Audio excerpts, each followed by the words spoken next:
Season 6, Episode 6, 214. I take care of my stuff, Chris. I take care of my stuff because my parents never bought me nice stuff. Now, they might disagree. If my mom were to listen to this, she might be like, what's he talking about? It kills me when I see people not take care of their stuff. Running shoes, cell phones, coats, backpacks, you name it. If it's a decent, like if it's an expensive item, it doesn't even matter if it's expensive or not. If people aren't taking care of their stuff, it gets on my nerves. I never had the stuff. I never had the stuff except for those the Reebok pump shoe that my parents bought me from California.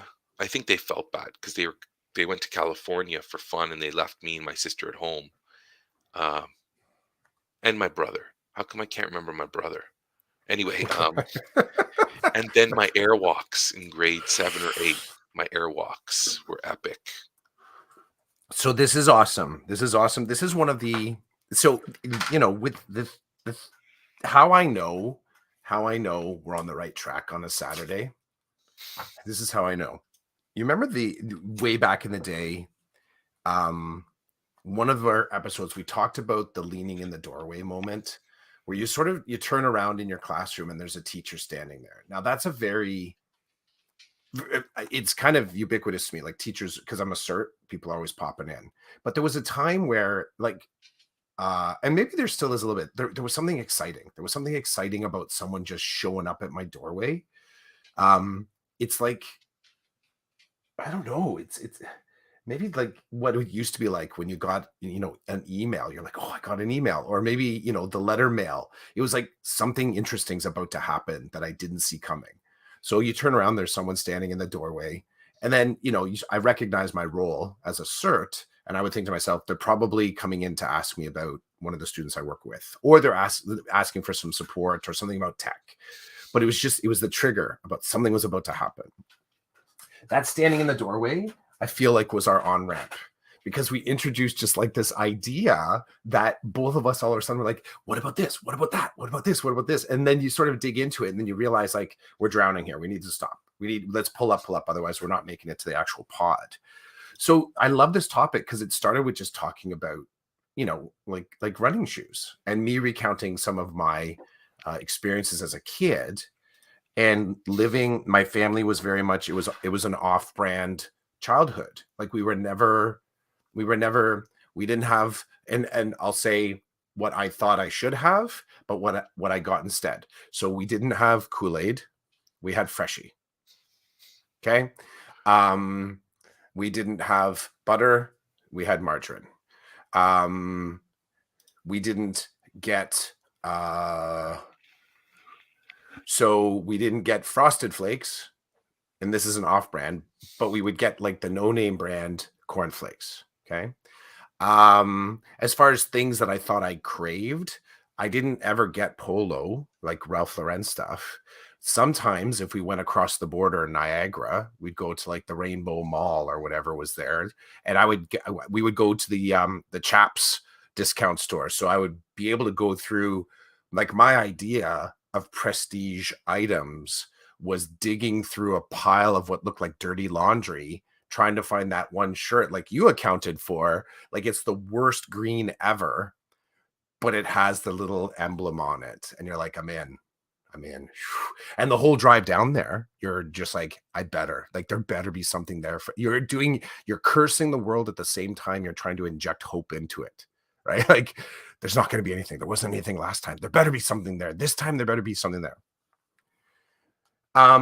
At least you knew where you were going. My Yeah. parents didn't even tell me. They're like, get in the car, and then you Yeah, end get up in at the a car. warehouse. You end up at a warehouse with 1,000 other people. You walk in and you see Polo items. Yeah.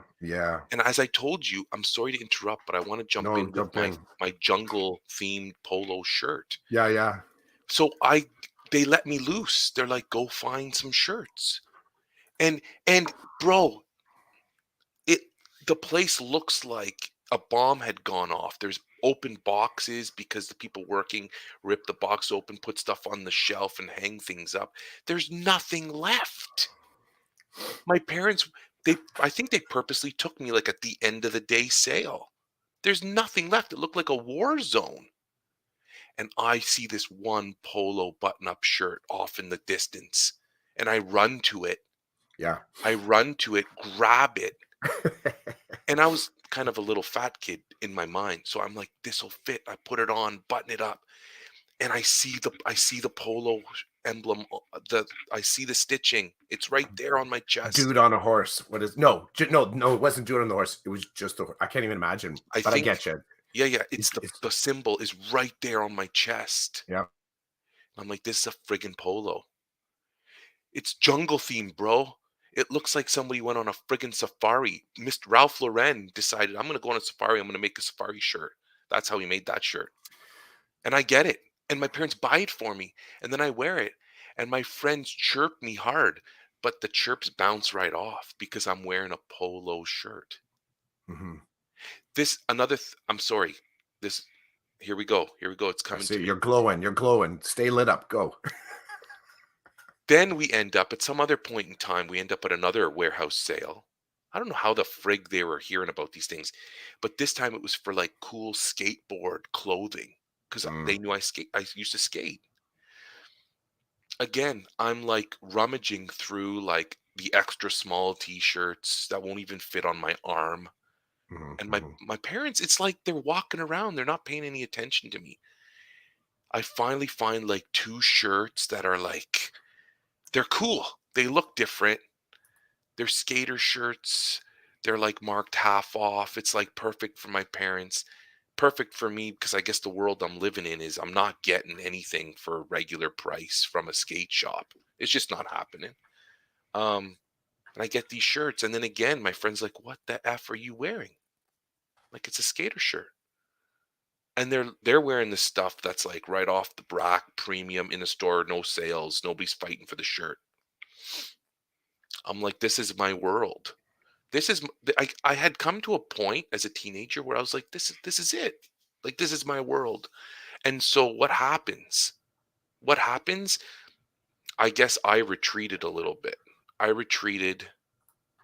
I found people like me. We became friends. I had friends, but it wasn't, I retreated. I found people like me. They found me. I found them. Um, there was, I think something just came and it went away right away. I think it's my mind saying, no, you don't want to go there. But there was, um, there was another. Oh. Chids So, is holding his forehead, looking down, manifesting this idea for those of you that are not watching the video feed. Here it so comes. I'm 18 years old. It's Saturday night. I don't know. Maybe it's the spring. Maybe it's the winter. And I had a good buddy of mine. He's my best friend. And he came over, he drove over and I was a homebody. I didn't want to go out. And because I lived in Ottawa, we'd go to Hull because you can drink at 18 in Hull and you can do that stuff in Hull, but you can't do it in Ottawa because you're not allowed to drink in Ontario till you're 19 legally. Legally is the key word. So he comes over and it's like Saturday night, like 7 p.m. And he goes, "Hey, you want to go to Hull tonight?" I'm like, "Yeah, you want to?" He's like, "Yeah." And this, my best friend, he had his own car. He Hmm. was an only child, so he got all these things and again, clothes, shoes, like he had it all. We were buddies. I didn't have that, but he had that. And I'm like, "Okay, you want to go? Sure, I'll go." And so I go and get my clothes on. I come back. Like I go, he's watching TV or whatever in the family room. I come back. He goes, "You're wearing that?" Mm, And dude, I got to tell you, I lost it. I had some quality words in my living room for him. I lost it. I was like, "Yeah, I can't repeat anything I said to him." Just like I'm looking at him like, "Bro, like you've known me since grade 9. Like this is the world I live in. This is me." And you just said to me, you're wearing that?" And I was like, "I'm not going anywhere." Um, you can leave now. I said that. I didn't say it that politely, but Mhm, I'm mhm. like, yeah, I'm playing this out like an action movie in my he's head still right my now. best friend. He's still Of my course, best of friend. But I course, was of like, course. it's time for you to go. It's time for Yeah. me to get back into my shorts and t-shirt and Saturday shorts, baby. Saturday you know shorts. kind of get a snack and wait for Saturday Night Live to start, kind of thing. That's Mhm, what's happening. So he left, but that it sticks in my mind. And I was mhm, 18, so like um I c- I had a I had some money. I could have bought some stuff, but it was just like whatever. I got some clothes and they're clean, but I was like, "Oh, dude, you got me reliving those times." I try not to do that with my kids, but I do try to be reasonable because, like I told you with my youngest yesterday, I'm really sorry. I interrupted you. Now I've gone on like a 5 minute rant. I will end with this. We're at the sports store, mhm. and my kid pulls a hockey stick off the shelf. He's like, "This is it, Dad. This is the stick." And he's flexing it like he's pretending he's using it. And I look at the price and I'm like, "It's not the stick. It's not. I'm not paying for that stick." Like there is there is Roland who I buy my son decent hockey equipment and like I realize he's 12 and looks are important too, but Mhm. there's a line. And I'm like, yeah, we're not hitting the line with that. Like, you're nowhere near the line with that stick. So, and he didn't chirp me. He was really good about it. I think it was one of those moments where kids try to pull off the maybe my dad'll hit his head on the way out the store and he'll be like, yeah, go grab the stick, right? Yeah. But that's Yeah. not happening. I don't even think with a concussion I'd pay for that stick. But anyway, thanks for letting me interrupt you. But man, blast from the past. Yes, off-brand. Off-brand life. That's what it was. Bargain Off brand Heralds. life. Yeah, off-brand life, off-brand life. So it's like Bargain Heralds, Byway, Woolco, Zeller sometimes. Um, we weren't, me and the fam, we weren't going to the bay. We weren't walking through there. That was too pretty. Sears sometimes. Sears for underwear. That's underwear and socks is like my memory. Oh, and glasses. That's where we went. We went to the Sears optician optical department there. Um, sometimes if my parents were really rocking, they were like, okay, we got to get you something kind of cool. My first pair of break dancing pants, these like parachute pants, came from Thrifties. You remember that? You remember Thrifties? That's like the predecessor to Blue Notes, I think. I think the store now is Blue Notes. Yeah, into the Thrifties. Worst, anyone that's listening to this, look up that logo and you tell me if that's a store that you think you're going to go into and look for cool clothing. My memory of it is like it was just the weird kind of like almost hashtaggy kind of yellow sign, but it was like the coolest store in the Oshawa Center, Thrifties at the time. And then soon after that, like Roots. This is the thing. Yeah, like I wasn't getting Roots. You know what I went to Roots for? Remember when they're giving away the little buttons? Remember that was a thing? Roots had like all these. Even I know this. Like Roots had like these little buttons that were all the rage in the 80s. Kind of in the frame of like friendship pins and friendship bracelets. Like it was kind of like that sort of a thing, except you could only get them from Roots. I wasn't getting Roots except to sneak in to see if they had the bowl of buttons on the front that I could steal like handfuls of. Sometimes I think I maybe had a Beaver Canoe t-shirt, which was like the alternative to Roots. It was all off brand. There we go. So someone knows.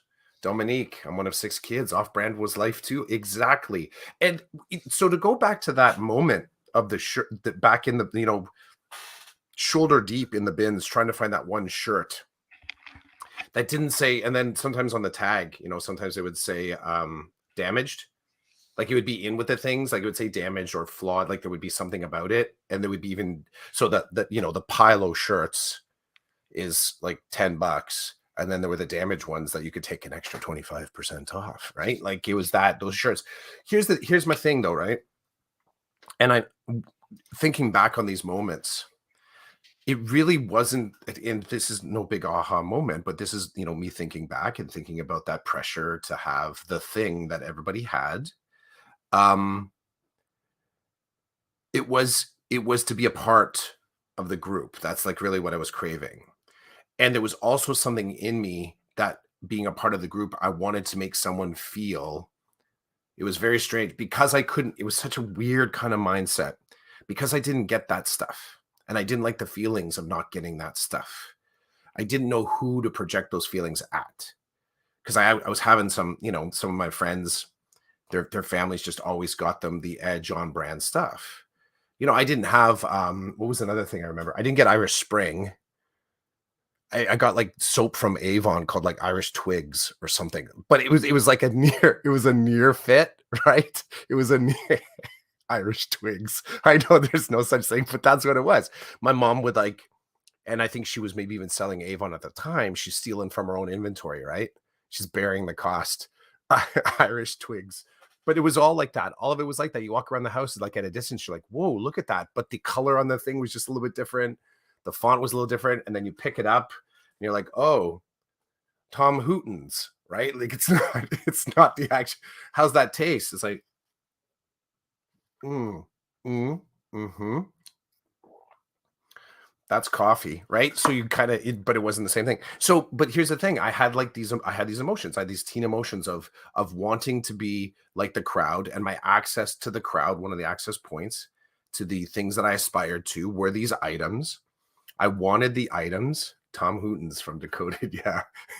I want the color of the cup's just off. Yeah, yeah, man. Okay, so Everything's discounted. The color of the cup, the make of yeah, the cup.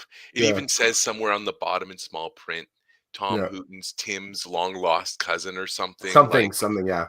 Well, no, there'd be a disclaimer on it. No, no affiliation, and they can't even write Tim Hortons on there. No affiliation to the other company that also has red cups like this, right? So anybody who's listening in the States, Tim Hortons is a big coffee chain up here. I think they kind of have penetrated with Cold Stone. Is it Cold Stone ice cream? I've seen them sort of like a Niagara.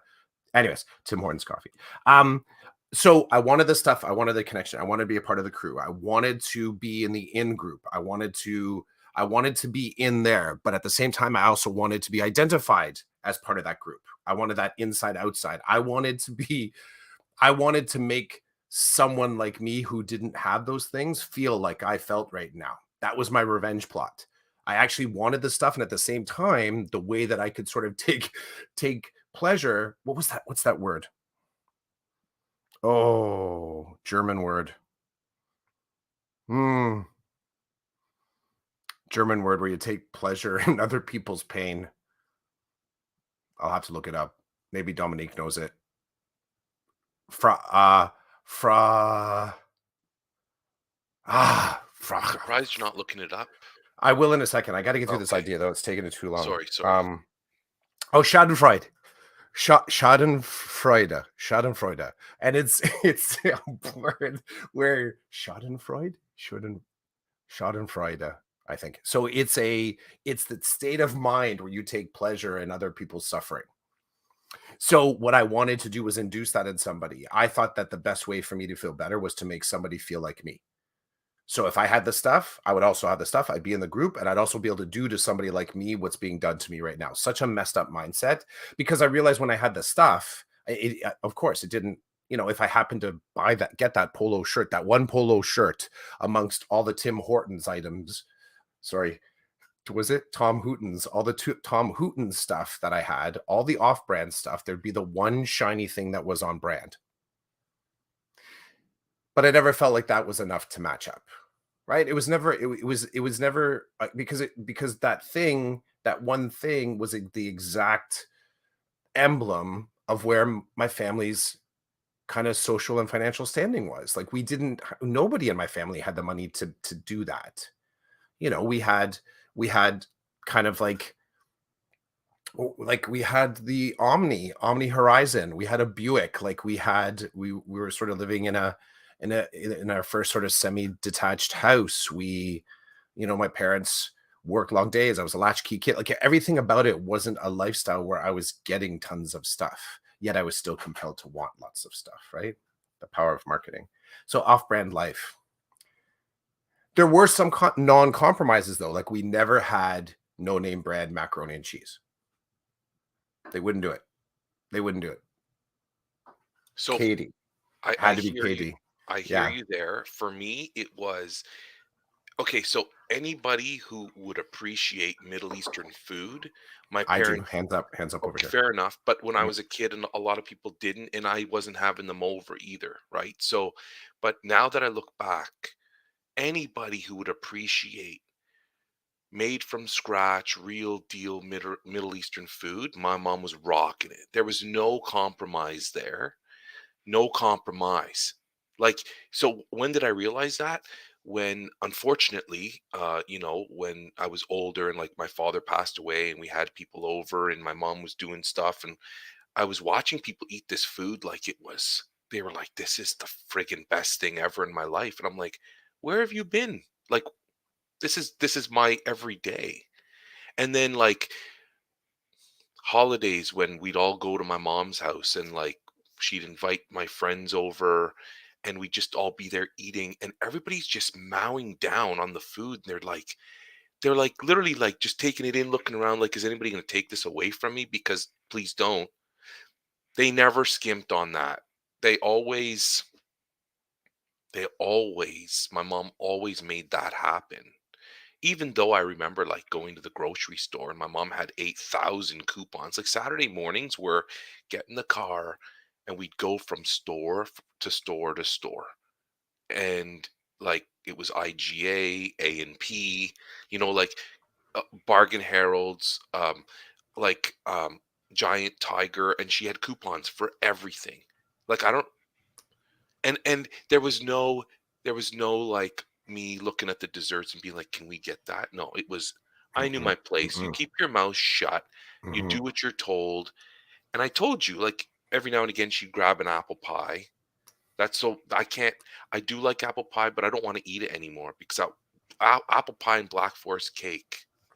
That was it. Like every Lebanese birthday party was a black forest cake from a high end bakery and I'm like, "I don't want this. I want, like, Tom That's Hootens." how has that even come to be? Like, apple pie, sort of Canadiana, Americana, and then I think my Black mom Forest looks cake, down. like, is that I think that's rooted in either Austrian or deep German cuisine.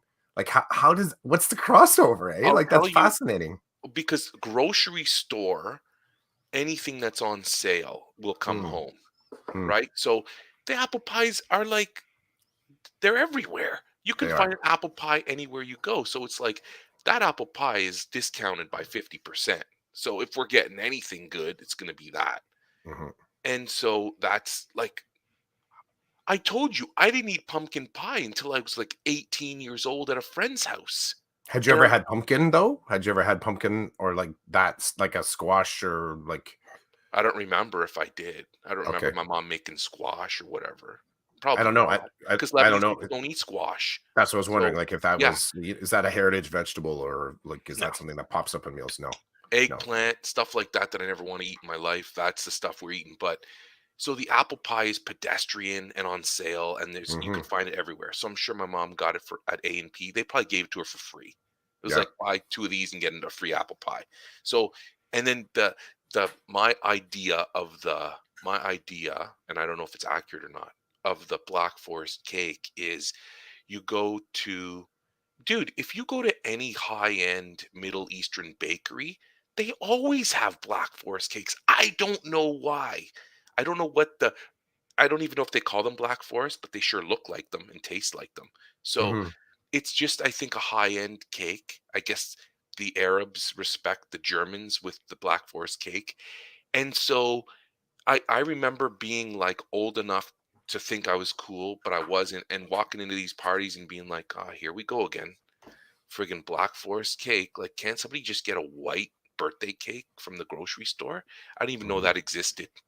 A white birthday cake. And I'm walking past the bakeries at the A&P and you see what you see, right? But so for the birthday parties, you know, the Arabs will show off. They'll spend a little money because people are coming over and they want to be seen as spenders, but they're not Mhm. spending in house. There was also like I had a couple of McDonald's birthday parties. So Mm. it's That was big for me too, yeah. the McDonald's cake is the stereotypical white birthday cake. Yeah, And yeah. so I can taste um that right now, actually. yeah, You totally yeah. Wasn't there sprinkles on it too I of think some so. sort? Like white icing, man, okay. That and the orange drink, there was a lot of that. High octane, You could pour it high into your car and it would yeah, run you your you car, could. yeah. Well, that's what it was like. It was like you were pouring it into the kids and you go from sort of like from 10 to DEFCON 10, and the kids are like playing bumper cars in that little playroom at the back of the McDonald's, right? That So, orange drink. yeah, well, let me share a funny experience about when my mom did compromise, and Okay. everybody in the Went house went on brand, as in went on brand, or no, no, well, went off brand in hmm, terms of the cultural experience of cooking. So, okay. again, everything's made from scratch. Well, when I was a kid, I think things have changed now as my mom's become older and, whatever. Life has moved on, but um so cultural cooking, everything is from scratch. Like she starts early in the morning for the dinner at night because everything's made from scratch. So I'll never forget the one day I'm a teenager. I'm doing, I don't know what I'm doing in the house. All of us are home. My mom, my dad, my brother, my sister. And my mom's cooking a roast or something. And then we see like she's making it's getting close to dinner time and she's making mashed potatoes out of a box. And I we all it was a moment we're in the kitchen and we're like we see the boxes and we see her like mixing the hot water with the flakes or whatever and we're like what is this? Like what is this? I'll never forget my dad and I we looked at each other and we were like my dad and I were like what's going on? So, hey mom, why are we making mashed potatoes out of a box? And I don't remember what she said, maybe like, "Oh, I saw them at the store, they were on sale, and, I didn't feel like peeling potatoes," and because like the friggin' army, my mom's sitting there in a corner peeling 8,000 potatoes so we can have our mashed potato. I'm like, "I would have peeled the potatoes. Like, you guys tell me to do everything. You didn't tell me to peel potatoes." We were baffled. Everybody in the house was baffled. And it was a moment of silence, and we're just all looking at each other like, "What?" Mom's lost it. Yeah. Mom's So lost it. mom's What's so mom is like, uh, I'm the one cooking, so you guys are gonna get whatever it is I put in front of you. Like mom takes a stand, right? And mom, it was always dad who was running the show, but really it was mom running the show, and it made it. And dad was like the figurehead. Dad was the governor general, but mom was the parliament running the country kind of thing, right? So we're just I'll never forget that day. I was like, "I don't understand." My father was baffled. He's like, "We're not eating real potatoes?" Like, we were all just I can't even explain it. It was just a moment where my mom compromised the cultural food experience. So we ate it, and you can ask Sarah. When we make mashed potatoes and they're from a box, because we do that sometimes, I resist.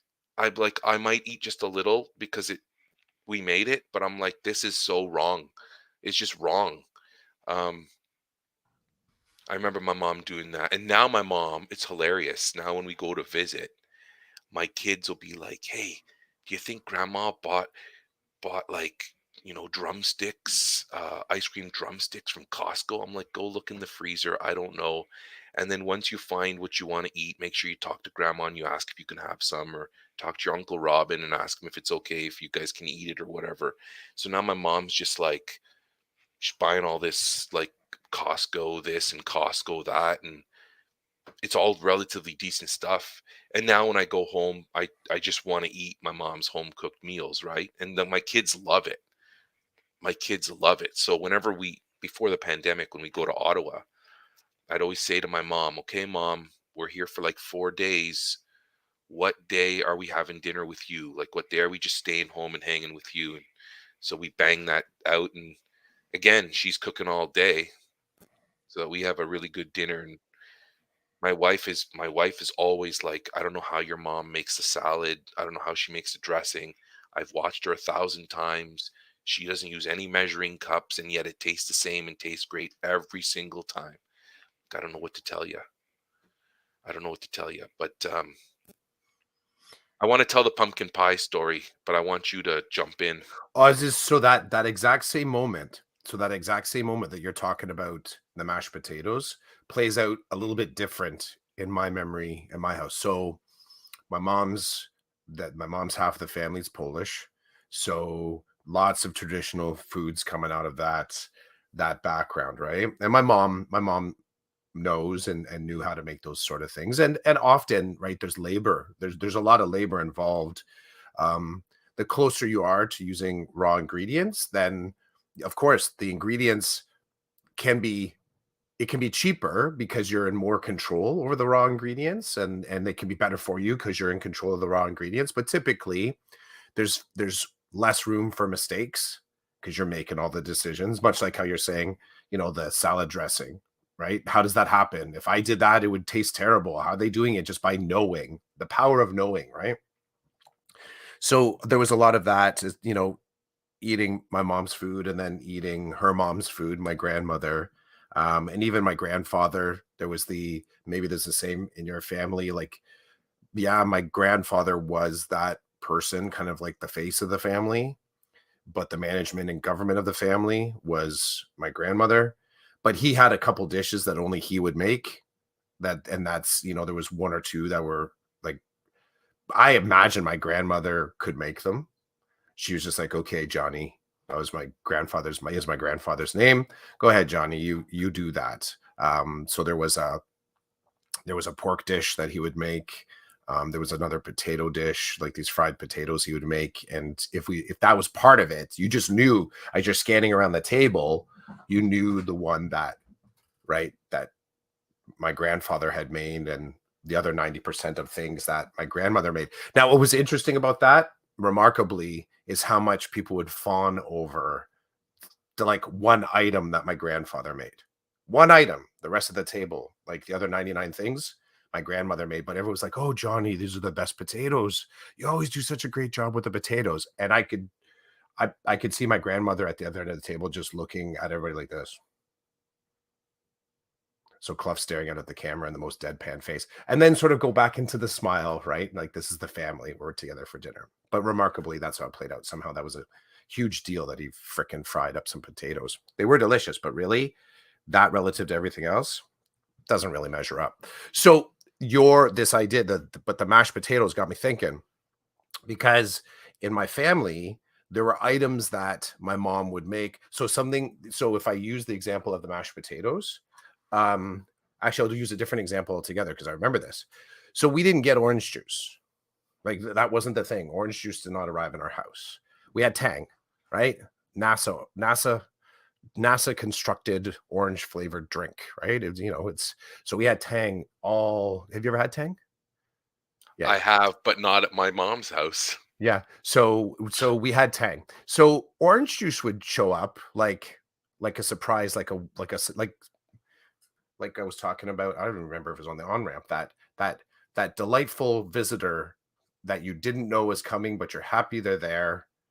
And then you spend some time with it, and you're like, "Okay, visitor, time for you to go because we're going back to family as normal." So orange juice would show up.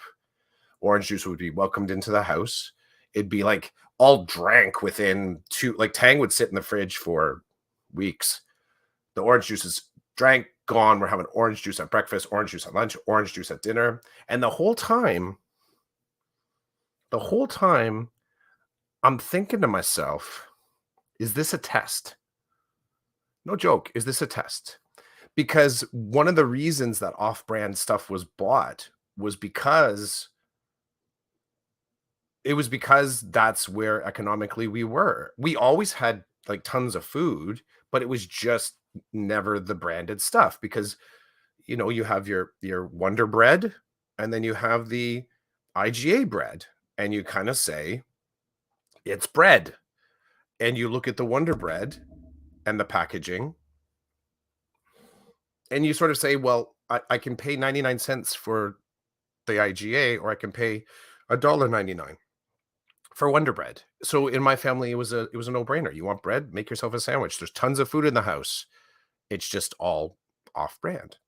So when something like this that was branded would show up in the house, I got to a point where I wondered, is this a test? and I appreciated it, and I was there like, "Yes, orange juice for everyone," right? Like, we're just drinking it all day long, and then no one would really question if no one really questioned how much we drank because it was completely the same if ice cream popped in, like, heaven help us, we're like piranhas.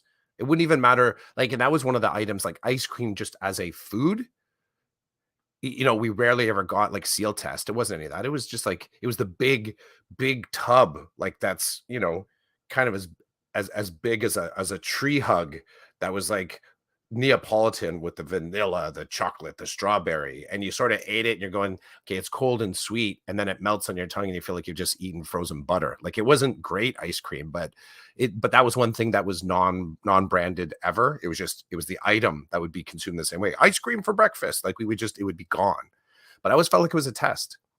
Like somehow if I showed too much pleasure and happiness in wanting, craving, enjoying the branded stuff, that I was betraying the family ethos. No joke.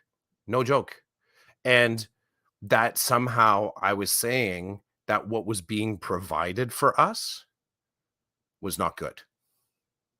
And I always had just because no, there would be times where we'd be eating it. I'd be eating my ice cream. I'm smiling. My sister's eating the ice cream. She's smiling. My dad's like the bowl's the size of like a bathtub. He's sitting there just with a tub of ice cream. He's the guy. He's got the spoon. He's like, ha ha ha, ice cream. I love this, right? Can't feel my face, brain freeze. And I'd look over at my mom and she's not, it's like she's emotionless. She's eating the ice cream. And when I play back the game tape on that and different things that made into the house, chips, bags of chips. Chips was kind of like ice cream. We didn't always have chips. Guaranteed we're not getting Hostess. We're getting like value added chips. It's like, and we didn't have family size stuff at the time. Remember, like the whole idea of like econo family size didn't really exist when we were kids. You just got multiples of the same thing.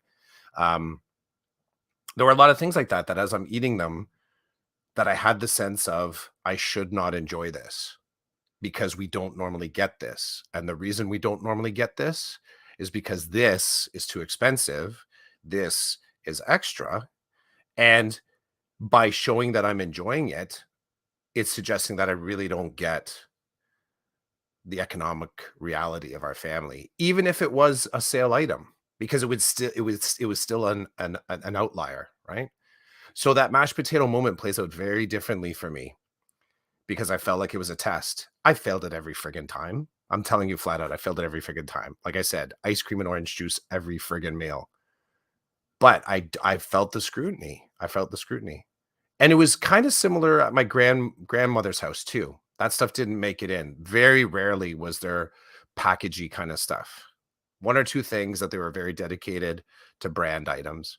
Um, but when I went to my grandmother's house, it wasn't like now. Like when my kids if we go to the in-laws, we go to Karen's parents' place, like they've got chocolate milk in the fridge and they've bought the chocolate milk, Seal Test chocolate milk. It's delicious. I love that brand. It's actually my favorite. I like Seal Test. Um, but it's there. And they will say, we knew you were coming, so we picked up some things you like. Right? Man, the on-brand test. And are you betraying the fam? Epic stuff. I'm writing that on-brand test. On-brand test. And I had a buddy. This was awesome. Maybe you had this too. You had the buddy, the friend, you went over to their house and you knew somehow that they would just have always the best snacks and the best food. yeah, This guy, Corey Edwards, bless his heart. Good dude, good dude. Corey Edwards is interesting because Corey was like somehow in my crew, but he was kind of like a connector between crews. Like he was very much with the hockey and sports people, hmm but he was also a good friend with us. I don't even know, kind of like some weirdo, kind of like, I don't know what we were, but I always felt like he was a bit of a connector. Corey, though, his mom, I think it was his mom, worked for Cadbury's. So there was a Cadbury's chocolate factory somewhere near Oshawa, somewhere in there. And they always had one of their crisper drawers in their fridge were all the broken, damaged pieces of different chocolate bars. Yeah. Oh, So you that's get like it. You get it, right? yeah. So you get it. Like as a kid, like I, loved hanging out with Corey. Don't know if I ever told him that, but loved hanging out with Corey. Good dude, funny guy, good friend. But there were times where I was just going over there because I wanted to eat the chocolate. I can admit that now, or you're sort of just hanging out and you get in that moment like, okay, what are we gonna do next? And it's like, Corey, did you still got that chocolate up in the fridge? And of course, he's kind of like, yeah, yeah, yeah, go ahead. Like it's just common, right? I'm like, yee, pirate treasure. That's what it was like I'm somehow discovering like this total novel thing. And for him, it's just like, yeah, it's chocolate. I'm like, and then you stop, you're like, how many can I have? And he's like, dude, like it wasn't a go nuts. He's like, throws out a number, like, I don't know, 2 or 3. I'm like, 2 or 3, all right. Like I thought you were gonna tell me I had to share it with somebody. I know when I was in grade 7 and 8, I had a friend. I think his name was Josh. I don't remember. I remember what he looked like, and his mom and dad worked for a chocolate bar company. The Mm-hmm. whoever makes whatchamacallit, because the first time I tried a whatchamacallit chocolate Mm. bar, it was from him because basically it was the same type of deal. There was always chocolate in the house because Mm-hmm. they worked for the company, and so they always had chocolate at the house. And I remember him telling me one day, he's like, my parents work like for this chocolate company or whatever, and I don't know who makes much of call it, but whoever makes it, that's the company they worked for. And he's like, he was saying something, and I'm like, Hershey. okay. So I That, remember that makes that sense makes because sense because yeah, I yeah. was in Ottawa, and they may have worked at the Hershey factory in That's a good looking bar. yeah, it's very good. When I see it now in places, ask Sarah. I'm like, I'm buying one. I grab it. Caramel, peanut It's good. flavored crisp, chocolate. Whatchamacallit, yeah. Ooh, that is good. So, I'd go for bro, that. Smith Falls. There's a Yep. Hershey factory in Smith Falls. Ottawa's Nice. relatively close to Smith Falls, so I guess they would just commute. And the one day he's telling me this, right? I'm like, bro, you got to put your money where your mouth is. Like, you don't just talk about this. You got to bring stuff to school. We gotta come on. So he's like, yeah, no worries. So this guy, all of a sudden, then there's chocolate everywhere all the time.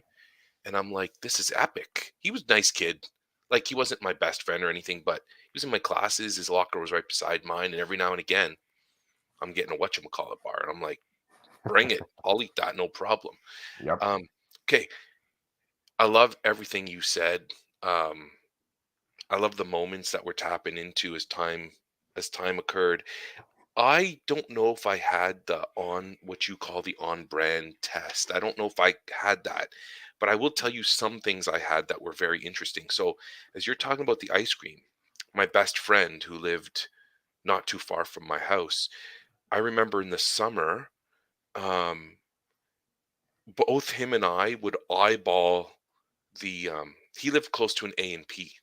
So we would eyeball the A&P flyer because every summer for many years it seemed like they would always do. Now it seemed to us as happening once in the summer, probably happened a lot. We just were doing other things, right? There would be a coupon for buy two parlor ice creams, Mm, $5. hmm.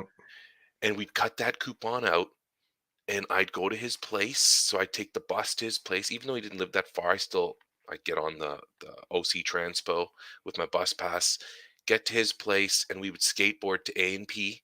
We'd both pick out our 2-liter ice cream. I'd get Heavenly Hash because there was no way in hell my mom was going to buy Heavenly Hash. Again, it was vanilla, chocolate, or the is it Neapolitan? Is that how you say it? Neapolitan. That's what we were getting.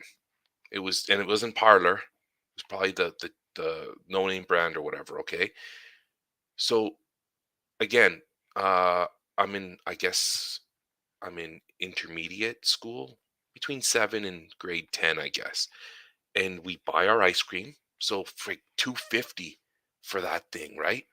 We'd skateboard back to his house as fast as we could. Then we start eating, and I was like, I'm not stopping until it's gone.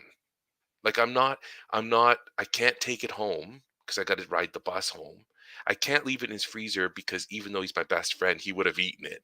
There was no like this is Roland's ice cream. He would have just eaten Pirates. I use that pirate, but pirate. the So rogue. good. Yeah, like I got my booty. I'm gonna eat. Like, and you're just like endless. Boom, boom, boom, boom, boom. Even to the last, you're like, Yes, yes. Even That's to so that feeling. that's where Oh. I guess I was trained to eat that way. So we're watching a movie. I don't know what we're watching because I'm more interested in the ice cream. So it starts off, grab my skateboard, get on the bus, get to his place. We hang a bit, maybe have a snack, play some video games. Then it's on the boards, and it was I can feel the heat of the summer. It's like July. It's like August, right? The dog days of summer. Get on the boards, freaking hit A and P, and I'm just standing there in glory, looking at all the parlor ice cream, like all the flavors. I'm like, yeah, heavenly hash, baby. Again, not having this stuff available to me means that I always went for the biggest bang for my buck. So the ice cream that had everything in it for the same price as all the other ice creams that had nothing in them, that was my ice cream. If I'm getting a sub or a pizza, I want everything on it because it's the same price as getting nothing on it. So yeah, man, we get the ice cream, we pay. No, I don't, no debit cards then. It was cash, right? Like, here's my 250, just let me go. Skateboard back, he puts in a movie, and I'm just in glory. The the box is dripping. Um the because it's There's not, melting. So not, everything's dripping. the whole going for ice cream and getting like there's no number of napkins that are gonna help you. Like not It's right? just dripping, like, Yeah, yeah, yeah. it's melting, and I need to eat my ice cream before it melts. So, The wasps literally, are hovering. the last few spoons, and I can't move. I don't know how I'm getting home. I don't care. I'm eating my ice cream. I finish it. By the time I'm done, he's had a couple of bowls because he's at home. He's got a freezer. He's like, "What the frig did you just do?" I'm like, "I polished it off. Like, it's gone, baby. I did it. 250. Keep your eye out for the next time this happens. Because Mhm. 250 for a thing, a 2-liter parlor ice cream, even today, that would be gold." So we got that story. Then we got the pumpkin pie story. Okay, here we go. I had never Here I we had go. never had Buckle in, pumpkin folks. pie, Buckle in. because why would I eat pumpkin pie? Well, Like, that's why I was digging into it. Like, is no, no, pumpkin yeah, a no, no, heritage food, right? Like, so it's not even hitting, no. right? Like, I you don't even have think we toast, bought pumpkins for Halloween. right? You're familiar with toast. Someone says to you, "Hey, you want to try some French toast?" You're like, Right. "Okay, I kind of get what toast is. I'm gonna French. I guess there's something French about it." I mean, you would be surprised when you got it, but you'd be like, "Okay, I'll give it a try." So there was no fluency. There was no pumpkin fluency for you. Mm-mm. Brand new fluency.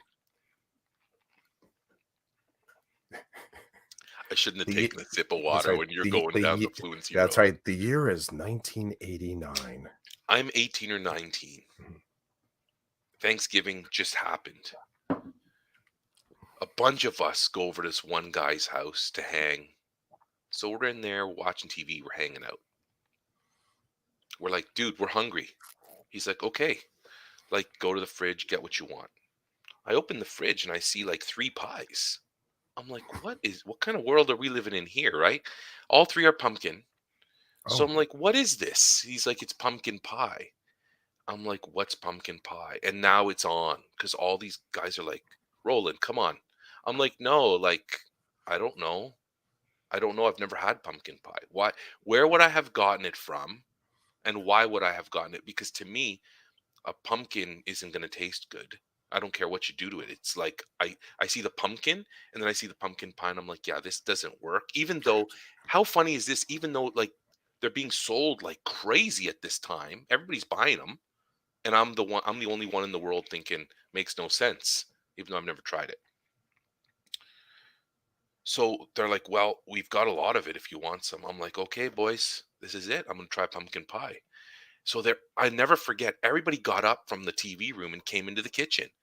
So they take the pumpkin pie out. My buddy Dave cuts me a piece, puts it on a plate. He's like, "Do you want whipped cream on it?" I'm like, "Whipped cream?" And they're like, "Come on." I'm like, "I know what whipped cream is, but we don't buy that at my mom's. My mom doesn't buy whipped cream. Are you kidding me?" So they put whipped cream on it, and no word of a lie. It's like they're not chirping me anymore. They're literally fascinated and like distraught. They're like, "How have you never eaten pumpkin pie?" I'm like, "It's not my parents. You guys know my parents. What the frig are you thinking?" So I take my spoon or fork or whatever, and I take the first piece. I make sure there's a little bit of whipped cream on the piece, and it goes in my mouth. I'm chewing it, and they're all looking at me, and I'm like, "This is friggin' delicious! This concoction of pumpkins and spices and sugar." So then I'm like, can I have more?" And he's like, "Go to town. Nobody is gonna eat it." I think I ate like a whole pie as we're sitting there talking and hanging out. And again, my metabolism was on blast. Like I'm I thought thinking I of was. I'm thinking I'm like seeing the moment, like there's several moments in, did you see the movie Ratatouille? Yeah. And there's that one kind of that one sort of like figurative moment where I don't even remember the rat's name, but the one rat that is the chef is sort of talking to his buddy who, he gives him a little piece of cheese and the guy just shoves the thing in his face. He's like, no, no, no, no, no. You gotta work it through. Can you taste the notes of like hazelnuts on it? And it's and the saltiness. And then, in the background, there's like it's playing music, and then you get to the smoothness of it. It's like do do do do do do do. I have this like whole moment on super fast speed for you as you're trying this pumpkin pie, and a whole world of your world became a little bit brighter, a little less ethnic. It was epic. I ate a whole pie. It was epic, not ethnic. Like me, if I'm getting kapusta, right? Someone gives me kapusta, cabbage, right? Or cabbage rolls made by my grandmother. And then someone says, hey, do you want to try some coleslaw? And I say, what's coleslaw? Like, it's cabbage. And I'm like, all right, I'm down with cabbage. Try it. I'm like, this is not the cabbage of my heritage. But it's epic. It ain't ethnic, but it's epic. Oh man. And So I'm sure I was hearing music. I was hearing music when I tried it. there you go. Um, Pumpkin pie, that's awesome. and then I've been a lover of pumpkin pie ever since. Sarah doesn't like it. Um, I don't even know if Ben likes it. Will likes it. So the other day, did I tell you the story about we went to Costco to get some stuff, and I said Will could pick a treat, and Yeah, Costco, a treat at Costco is it's gonna feed an army. So whatever you're getting, it's gonna feed an army. So Will, what did he pick? I don't remember, but as we're walking away from what he chose, oh, cookies. They have those like that 3-pack bakery cookies, dark chocolate, chocolate chip, and white chocolate chunk or whatever. cool. He picks that, and then as we're walking, excuse me, towards like the stuff that we need to get that's on the list for the family, he sees the massive pumpkin pie. He's like, "Dad, I think I want the pumpkin pie." And I said, "Whoa, whoa, whoa." And now Ben, he's like, "Whoa, Dad, he already picked something." Like he's freaking out. I'm like, "Relax."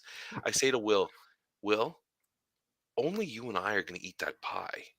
And Hmm. he's like, "Uh-huh." And he's he's the Roland I wish I was when I was his age, because he's like, "So?" And I'm like, "Dude, that pie is like that pie is huge. It's like the size of 2 of my heads kinda thing. Yeah, We're yeah. not buying, and it's half the price of the cookies. So it's cheaper than the cookies, but you're getting more. So it's right up my alley, as you know. And, I'm like, "Will, no. You really want the pie?" Ben's complaining. I'm like, "Shut up." He's like, "I want pumpkin pie." I said, "Okay, it's simple.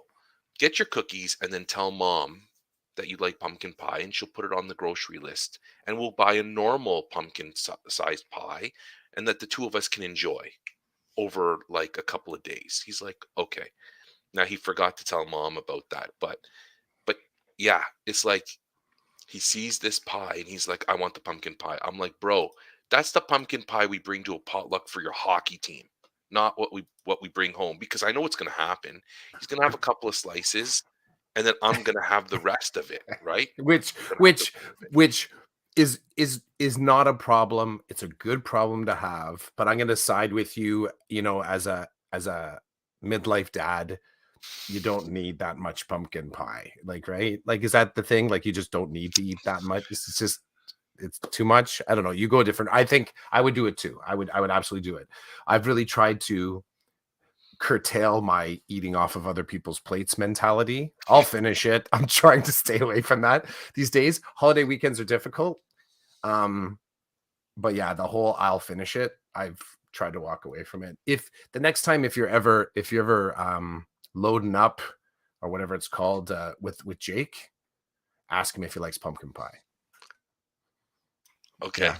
It's a you two are kindred spirits. I think he will he'll just, he'll be talking about the weather, and he'll sort of be talking about something that happened at school, and then he'll kind of say, "Hey, can we get a pumpkin pie tonight?"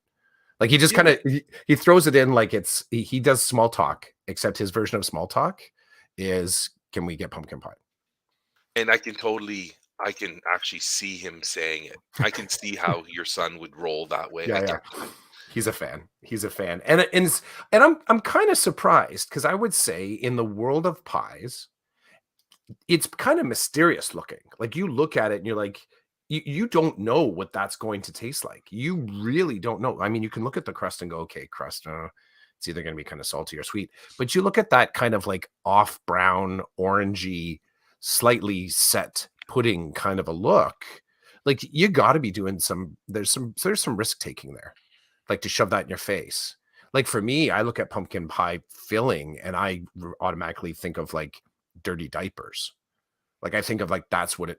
I'm like looking at my son. I'm thinking that's what your diapers look like. Like just side note, but really, there's something, yeah. And it's like 1% pumpkin and 99% how that pumpkin dances with the other ingredients in the pumpkin pie, right? The sweet, the little bit of spice in there, um, some of the sort of like creamy, kind of elements of it, but really, because I've had a very similar pie and was made with sweet potato. And you realize it's kind of like you're liking the pumpkin because of all of its friends. But normally you wouldn't be inviting pumpkin to the party, but you're like, okay, you bring your friends, you bring your cool friends, and I'll eat that. Brown sugar, cinnamon, maybe some nutmeg, some heavy cream. I'm like, I'll eat that. Your friends are cool. I'm not sure how I feel about you, pumpkin, though, because I'm not a big fan of roasted pumpkin in general. That if that person shows up, they're leaning in the door, we're like, hey, can I have a conversation? I'm like, nope, busy, slam. I make this thing called pumpkin pie crunch, and Okay, walk me through it. Walk me through it. it's basically pumpkin pie that's upside down, Mhm, and so the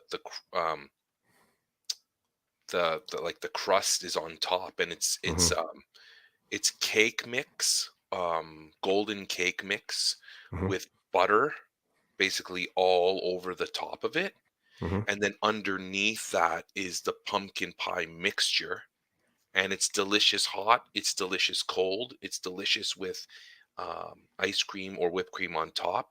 It's called pumpkin pie crunch. The Wait, top has but what's crunchy about it? It's the cake on top top of. the cake after it bakes with all the butter Oh, mixed in. you just create like a crumble with the cake mix.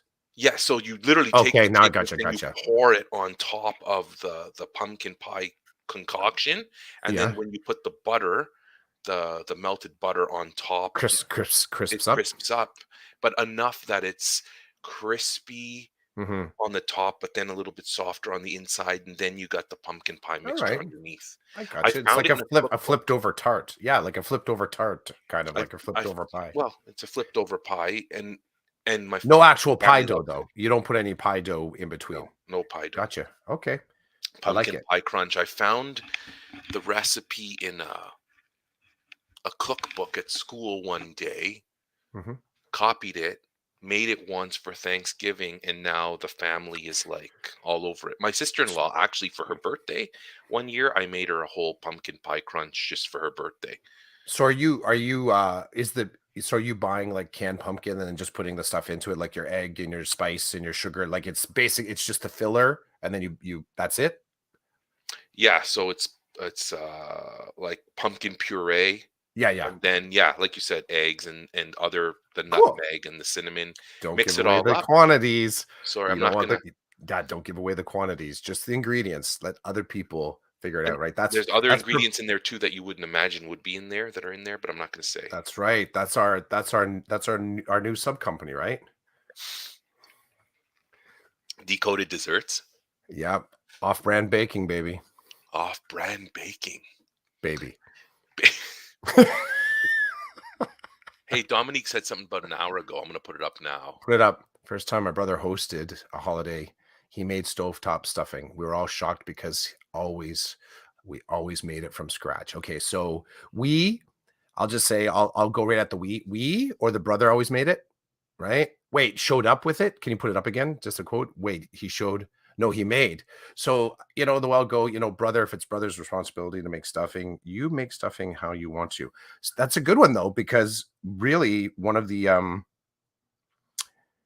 my son as well, he gets a very similar look on his face about stuffing, but he's I don't know which one he likes better because I have used the family asked for stovetop. I made stovetop.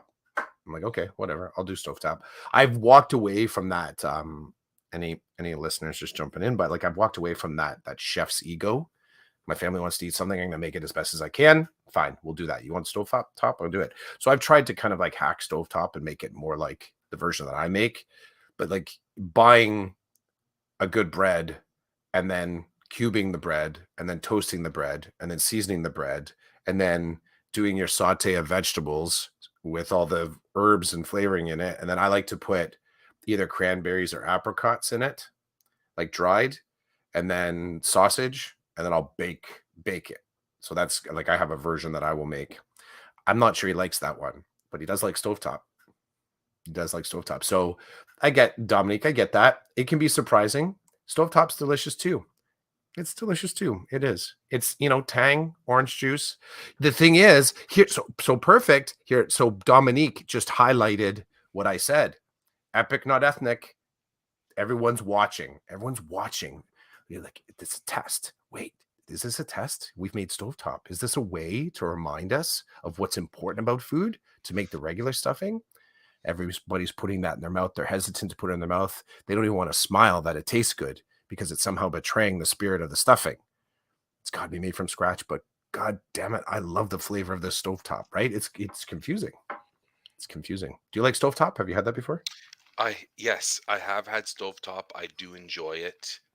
Now you've got me wanting to like create some concoction that's all that's none of it's made from scratch, but all these things that come together and make something You that's could do your so Bob good. dinner this weekend. Bob Yeah, dinner? your Bob dinner. Yeah, your boxed off brand. Interesting. Bob dinner, boxed off brand. So none of it is the exact item. Go around to all the small sort of like I just stores that go to Giant you've Tiger. never. I'm sure I could get it all there, Mhm. right? Or Yes, even you the could. dollar store. That would be even more epic because It they would be carry a lot of interesting. this stuff. Epic, not ethnic. Or Epic, maybe not so, ethnic. or maybe you know what? But here's the thing: maybe it is ethnic. Maybe it is ethnic. I know my Epic and ethnic. grandmother. Yeah, my grandmother loved to go to towers, Mm. and I will tell you, like my Polish grandmother, walking through all these very like and going like towers back in the day. I don't even know who was affiliated. I think maybe Towers was affiliated with Woolco and Woolworth. I'll say, you walk through those.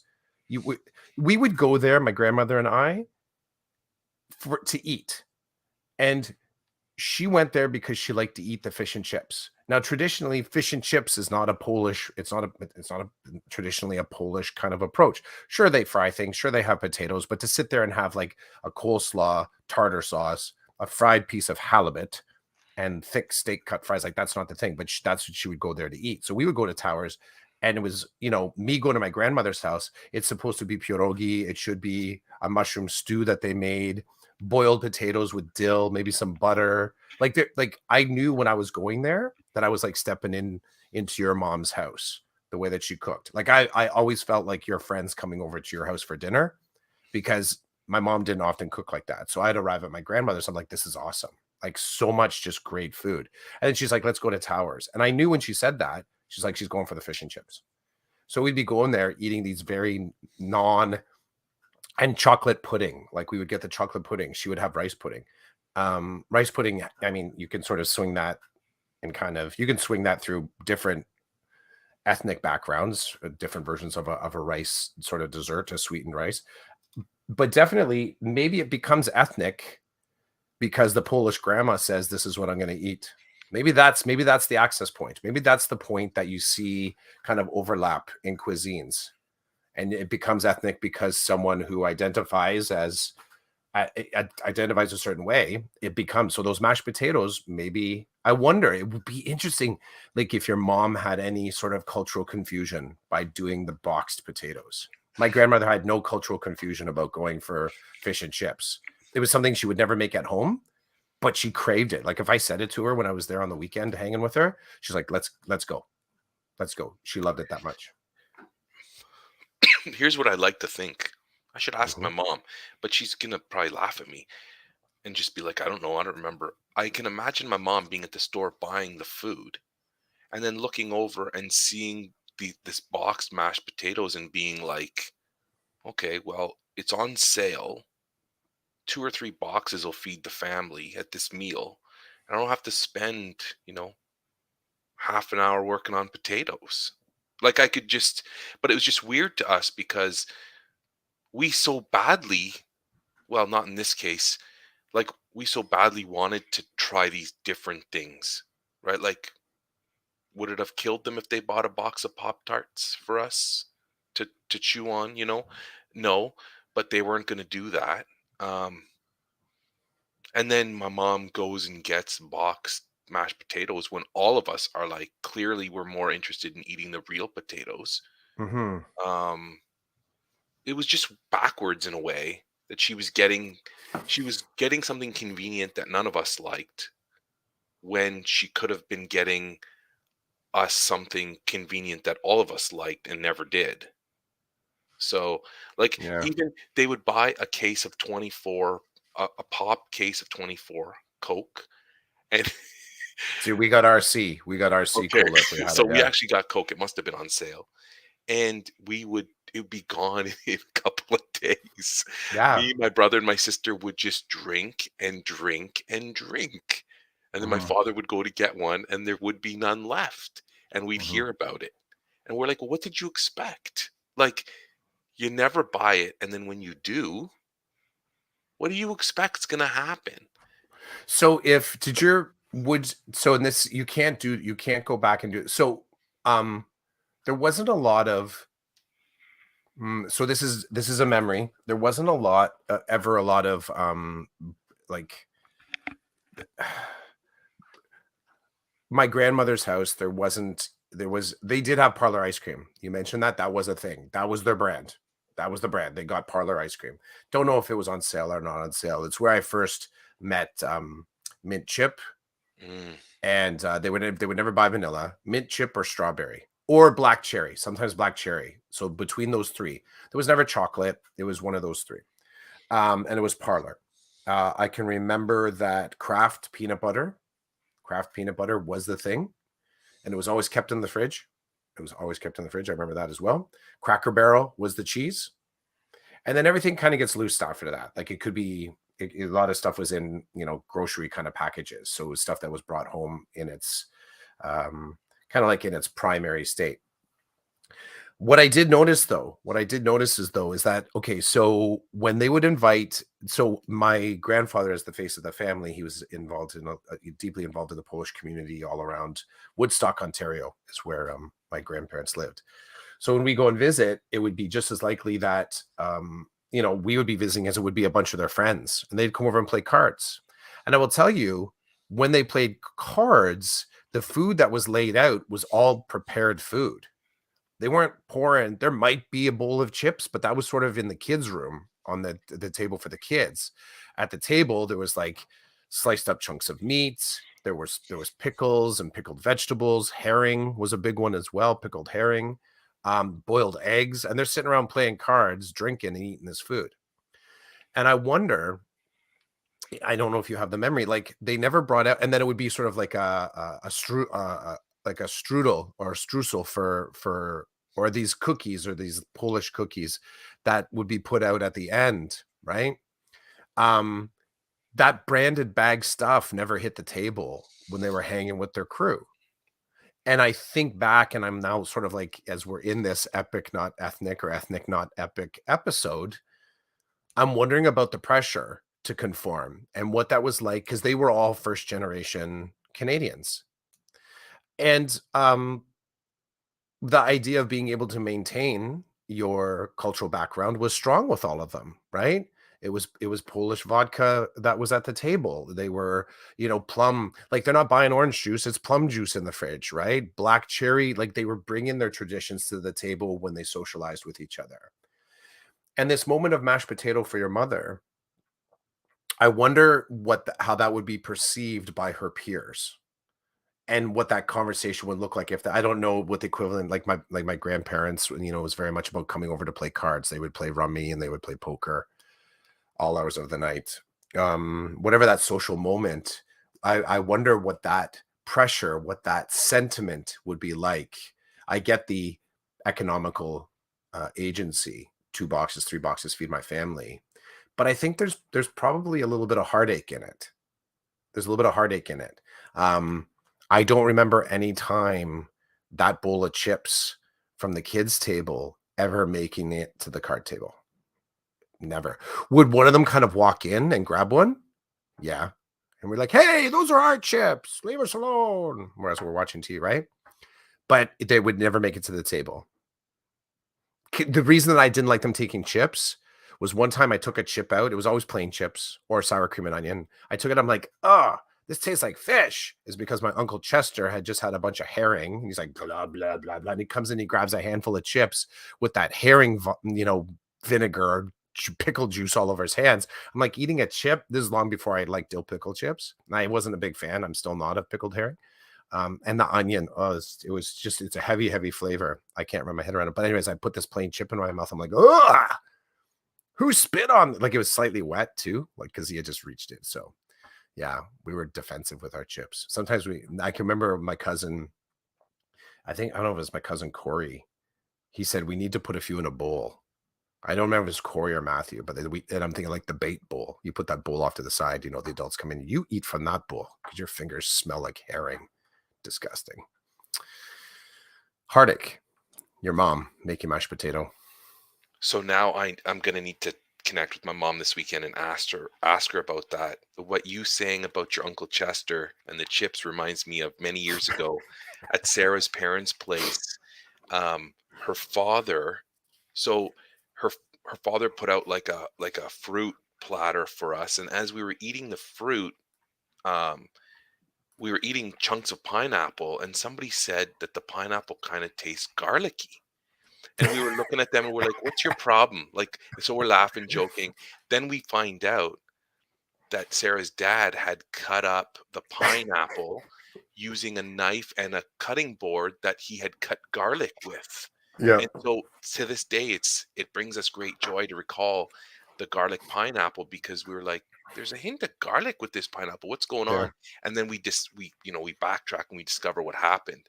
Yeah. Hilarious. Now, welcome, Ramona. Um, Ramona says, "Good morning. Cooking turkey Welcome to at Dominique 1 too. p.m." Welcome to, we could sort Well, of had if I Dominique's still out figured there. that Yeah, we yeah. had Yeah. welcomed Dominique, but let's roll out the red carpet. There we Welcome, go. Dominique. Welcome, Welcome. We're Ramona. grateful to all of you. We're grateful to all 100%. of you. And there Yeah. is a third listener. They have Okay. not identified themselves. It's probably Welcome, third Tom listener. Hooten's cousin.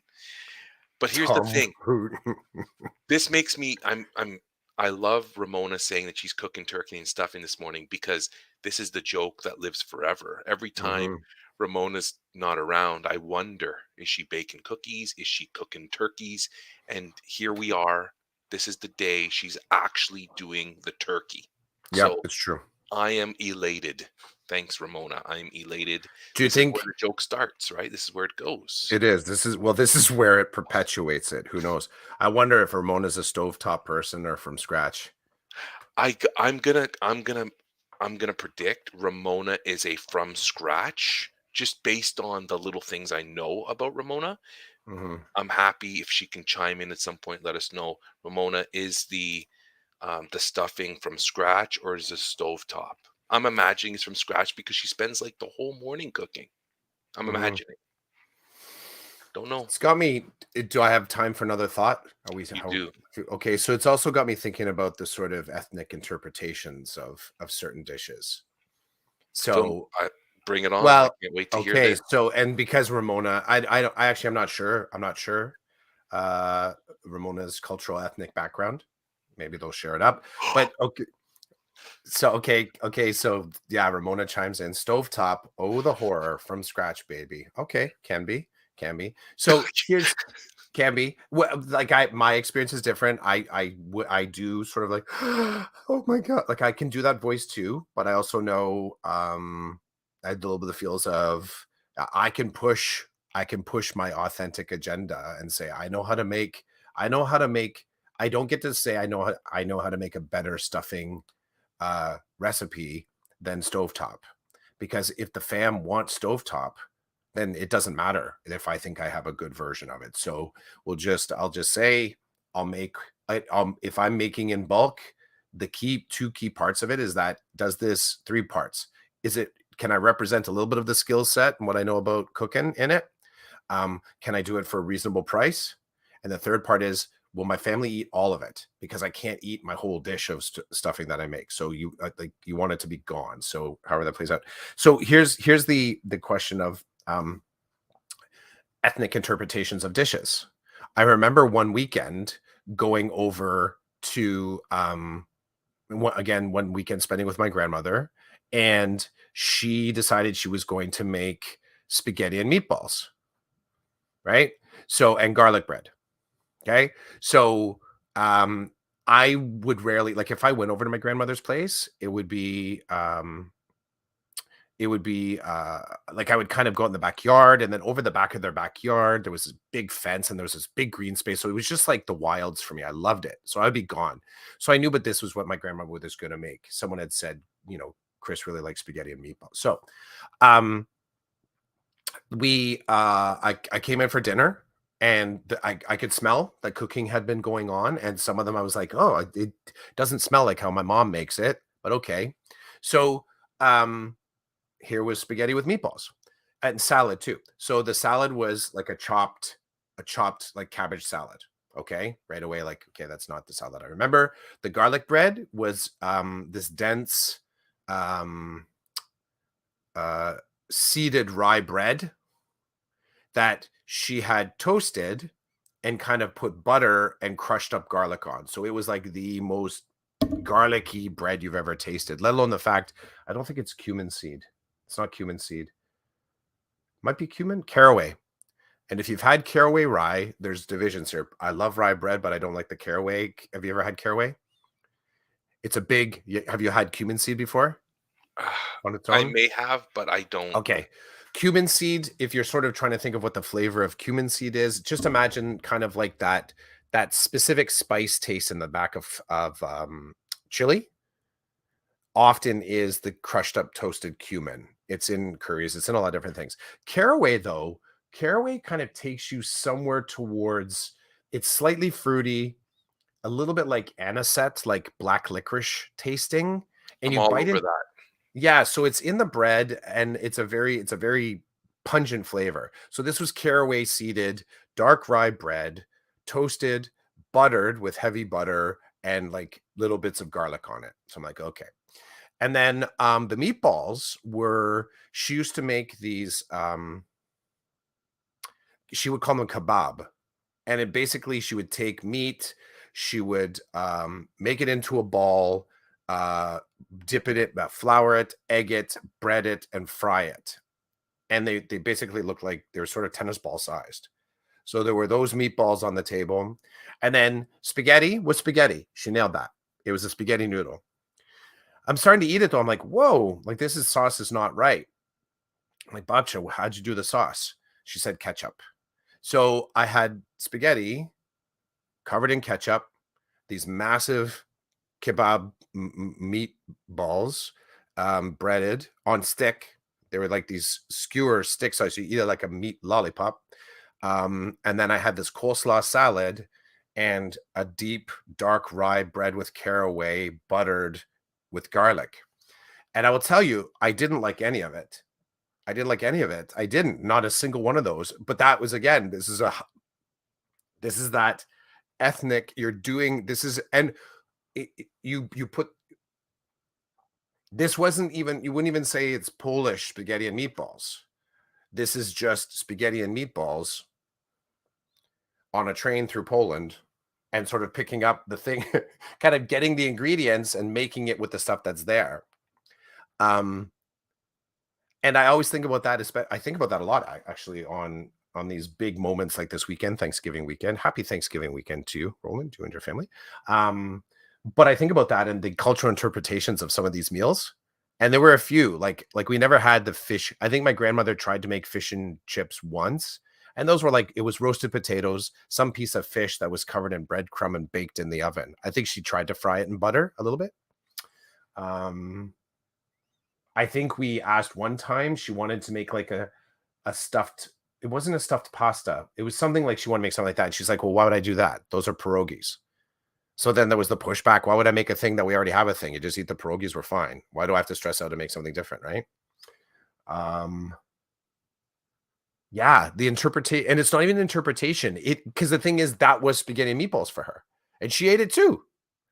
She she seemed quite happy to eat pasta covered in ketchup. And that came back, that particular pasta dish happened more than once.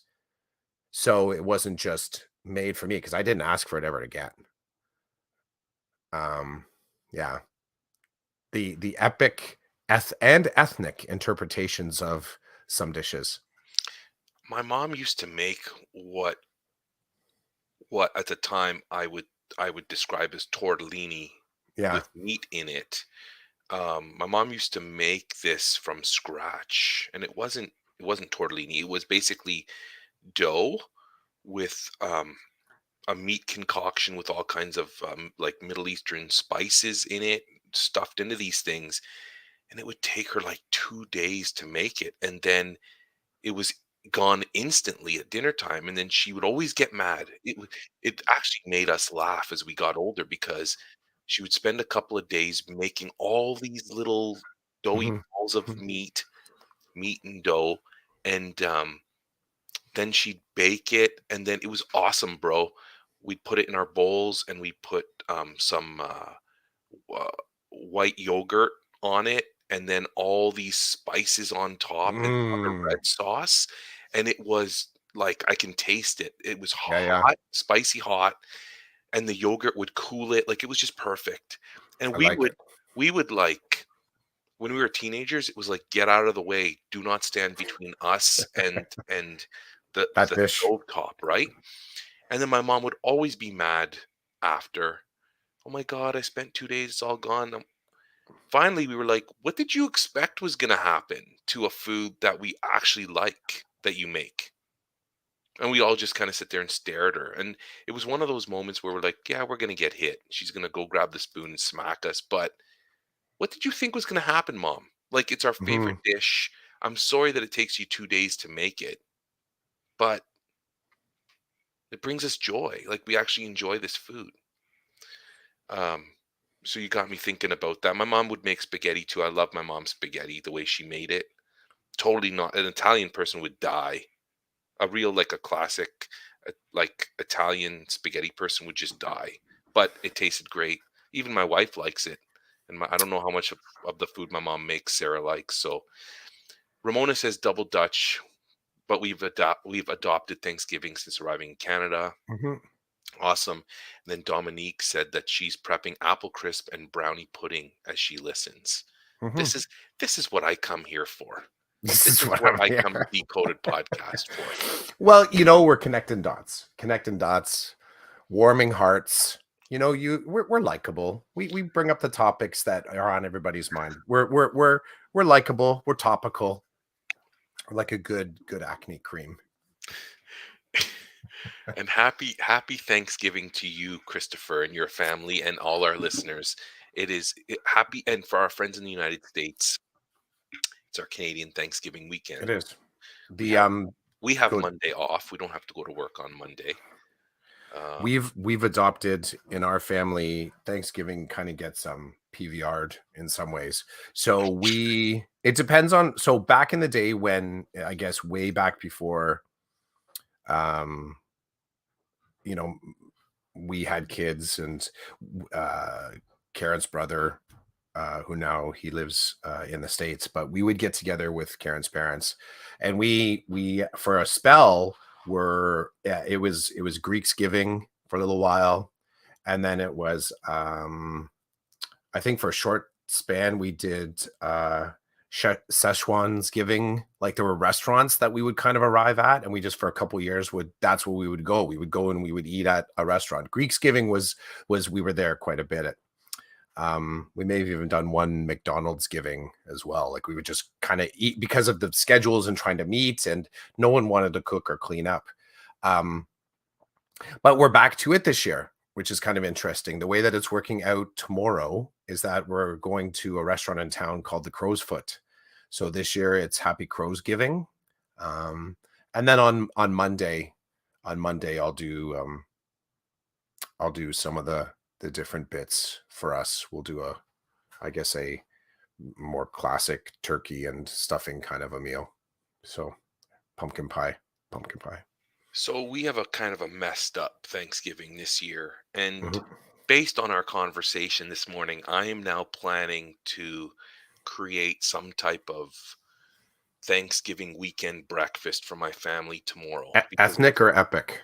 um oh, I wasn't thinking ethnic. I was thinking epic.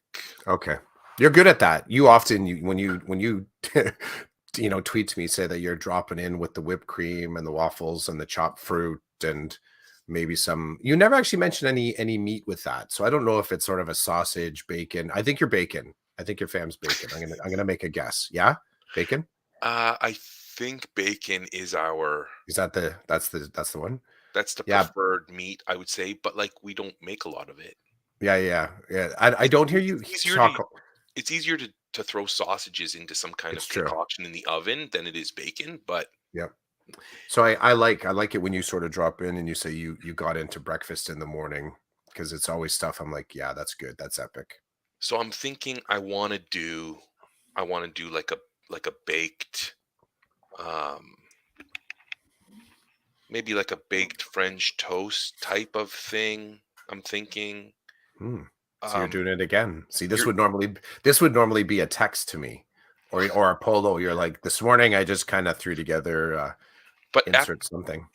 I'm thinking of doubling down. Like I'm thinking of making homemade waffles and Mhm. then dipping them in the egg and Oh, French toast waffles. But anyway, French that's toasting. I like this I'm French French toasting. toasting waffles, French toasting. So as Belgian long as waffles. there we go. So there we go. Okay, cool. So it's epic, not I like ethnic. that. So now you've got me going because my son has hockey Mhm. tomorrow, right in at dinner time. Um, which is bomb for me because watching my son play hockey is it's a religious experience for me. I love watching him play.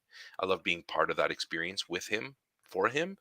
So it's like I'm not even COVID has done something to me in that so my wife and my older son are going to my in-laws because that's what we normally do for Thanksgiving. We'd go to my in-laws and they have a spread and we'd get together with the entire family and we'd enjoy the company and the food. That's not going to work for the little guy and I tomorrow. Um, so because I'm not going to get to do that, I'm going to do something with for my family, and I'm going to do some kind of Thanksgiving weekend breakfast, Oktoberfest, something. It might even be savory and sweet. Like I might do two things so that when they wake up, there's something savory and then there's something sweet. That'll be my contribution to Thanksgiving. And I'm feeling good these days around like just my existence, I guess. And so Mhm. um for me it's a cool little project for me to think about today and then execute tomorrow. So I'm sure you'll get 100 texts about it, maybe a I love polo, it. but Give me the footage. and Ramona inspires me. I'm sorry, Ramona. The baking, I just picture Ramona being like a genius in the kitchen. I have these visuals of Ramona just like she'd probably like I picture a beautiful kitchen, like modern kitchen, um, baking items and pantries everywhere, like just That ratatouille scene. yeah, the The ratatouille. but Ratatouille, yeah. everything's clean. There's Yep. no like spilling of anything. Now, Dominique, I'm sorry that I'm not focusing on your kitchen and cooking, but That stuff sounded good. Ra- Ramona's been Ramona's been on our radar for the turkeys and the cookies and stuff for years. So it's like Mhm. It's just what I know of Ramona, what I think I know Mhm, of Ramona. So Dominique, this is slowly building into my schema of cooking and desserts and all that good stuff. Um, Now I would love to do ethnic, but I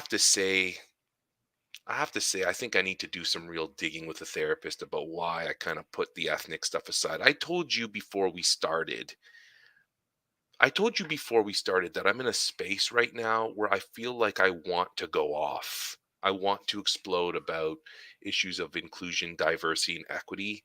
And mhm, it's almost like I'm walking around holding my wick for someone to light. I'm like, oh, mhm. hey, good morning. Happy Tuesday. Do you want to light my wick? And they I just like kind of, that hard pivot. This was a hard pivot. yeah, hard pivot. You do it, do it, do it. Go. So I, I don't want to really go with the wick. I don't want it lit right now. But what I'm saying is that, like, I have this clear divide between epic over ethnic, and I think I'm starting to undo these layers, and I'm starting to find that it's because of the way I was programmed. And I Mhm. think I feel some guilt for allowing myself to be programmed so easily, but then I think, well, I mean, there's different ways of getting at things, and the most direct way I have found is to just adopt the colonial perspective and go, so you get what you need to get to do what you need to do. So then I kind of I don't feel so bad. But anyway, long story short, I may contact my sister today because my sister has remained in the ethnic space all these years. She my, I've never told my sister this, but she's always been a beacon for me in terms of the ethnicity component of my life. She's always been like, she'll say, "Hey, I made this for breakfast last week. Do you remember when mom and dad used to make this for breakfast?" Oh, I'm like, wow. "Yeah, I do." And she does it. So I might tap her on the shoulder for some ethnic breakfast stuff, that Some guidance. some guidance, because she'll tell me, go to the Middle Eastern store or whatever and ask for this or that. Um, so I might do that. But at the very least, I am going to create some kind of sweet and savory concoction for breakfast tomorrow so I can be part of something with my family around Thanksgiving, since I won't be doing it in the evening. Mhm. I dig it. But don't light my wick. Or maybe you do want to light my wick. I don't know. But I have a lot to say. And it's kind of scary right now because I'm really moving in the direction of, doesn't matter to me who's standing in front of me. I don't really care. I've gotten to that place where I don't care. I'm gonna say what I'm gonna say, and if you're not gonna like it, that's okay. Mhm. Um, Ramona says, epic versus ethnic. Feel like our Thanksgiving is very epic as it's an adopted tradition. But Christmas has much more ethnic inclusion for us as those traditions came with the family. Great convo today. They're always great convos. Come on. And then Ramona says, Dominique, brownie pudding. Oh my. I could get into brownie pudding. Yep, yeah. I Yeah. could that would be messy. But I would love to see What do just you mean because it's messy? like because that's one of those things. That's the thing that shows up for dinner and you don't stop eating it. Right? That's the Oh, thing. For me, that would be a thing. Because I it's kind of like, hey, do you understand pudding? Yeah, I think I do. Do you understand brownies? Yes, I do. And then I know how I deal with those two things just as independent variables. You put both of them into the same thing, and I'm rolling up with the big spoon and like I'm ready. Let's get down. And I suspect, despite it sounds like it could be I don't to me it doesn't sound like a light dish, so it sounds like I would eat a lot of it and regret it. So I would also like to see some photos. So Dominique, tweet me, tweet Chids, drop us a pic of what this looks like because I can't. I think what my brain is telling me it would look like. I don't want to make the mistake of believing it's like my grandmother's spaghetti and meatballs. I don't want to assume into what my. I don't want to firmly root myself in my expectations. So I'm gonna pull back. I'm gonna keep them as separate components. Brownie pudding. Hey, this could even be vanilla. This could just be vanilla pudding with chops of chunks of brownie in it. Or Dominique could be going classic when you say pudding, like classic kind of let's say UK kind of British style pudding, it's a little bit more like a warm, soft baked cake, right? Like that. Mm. So you got culinary space here. So I'm just gonna I get the words. I get the words. Like a Christmas pudding, classically, if you're doing that kind of like kind of British style, probably maybe some other cultures too, but I'm just familiar. It's like a warm, steamed, kind of like a fruit, just slightly kind of cake kind of a thing. Molten, those molten cakes. You ever had one of those? The molten. So that's like like a bad interpretation of a good classic pudding. Because the pudding wouldn't be molten inside like that, like oozing out of your plate, which is just a friggin' mess in my world. But it would be warm and soft.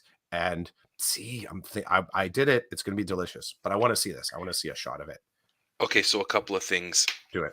So when I think of the brownie pudding, I got to give Mhm, my mom props because when I was a kid, there was always Jello. We always had Jello, name brand mhm. Jello, and we always had pudding. Um, that's where I learned like my love of pistachio. And as I've told you, there were always Mm, nuts around the house. My father mhm, loved mixed nuts and stuff like that. Um, so pistachio pudding, I fell in love with as a kid, and then my mom, there was always pudding, chocolate pudding, and there was always Jello. And like, mm.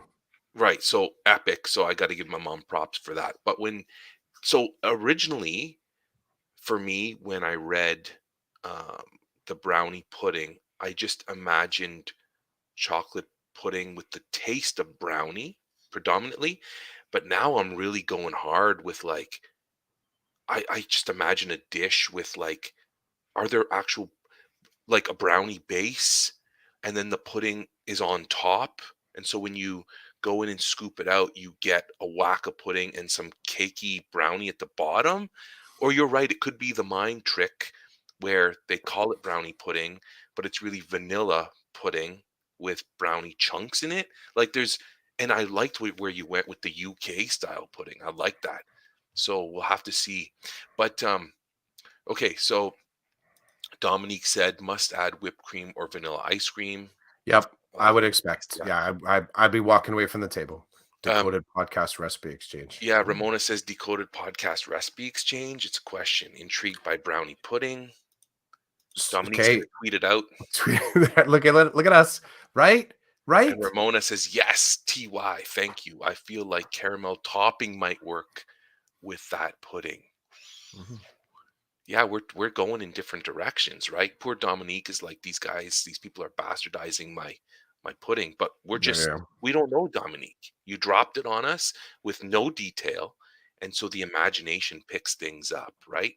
The epic, not ethnic, or ethnic, not epic mindset takes over. We actually don't know the origin point, so we can't go there yet. It's for the artist to decide if it's ethnic or epic, right? Artist to decide. I'm sure my grandmother felt like she was being very creative when she dumped that Heinz ketchup onto hot spaghetti noodles. What a cool game show that would be. Epic, not ethnic. And you Ep- sit and they put a Would you plate do in front of epic you, or ethnic? whatever.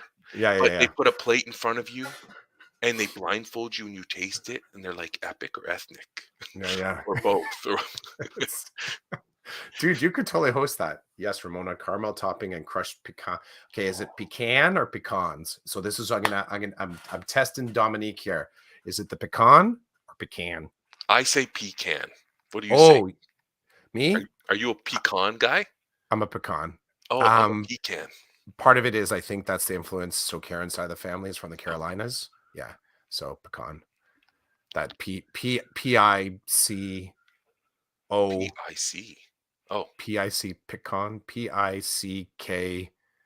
pecan pecan like yeah like pecan pick-on pecan. I have to tell you that I finished my coffee really early in this episode and I actually craved a second one and I don't I'm do gonna go that make another usually. one. I'm gonna I go just make have another one. one coffee in the morning. Yep.